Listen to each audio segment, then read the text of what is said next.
Expo centre में आया हूँ। 2020 का एक्सपो सेंटर आज फरवरी की क्या है, 8 फरवरी, हफ्ते का दिन है। तो इस जवान को इसकी माँ ने भेजा है कि मेरे लिए दुआ कर। आपका नाम? क्या दुआ करूँ आपके लिए? ये तो बड़ा खूबसूरत बनाया हुआ आपने, ये तो कमाल बनाया हुआ आपने। अच्छा, आपके लिए क्या दुआ करूँ? क्या दुआ करनी है आपके लिए? मुझे घर मिल जाए। घर मिल जाए? छोटा सा हो, बड़ा हो, क्या हो? बड़ा, कितना बड़ा हो? बहुत बड़ा, इतना सारा कितना सारा? बहुत बड़ा। बड़ा करके दिखाओ ना, कितना बड़ा, कितना? चलो, एक तो घर मिल गया, और क्या है? और मैं अच्छे पढ़ूं। अच्छा पढ़े, ये भी हो गया, और क्या? बस?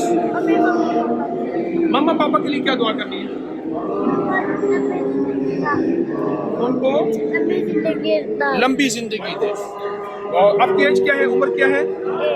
8 साल के हैं, माशाल्लाह। जो आपके लिए दुआ कर दी आपने ना, सारा दिन या बासे तो पढ़ना है। क्या पढ़ना है? हाँ बस, ठीक है। अस्सलाम वालेकुम, जज़ाकल्लाह।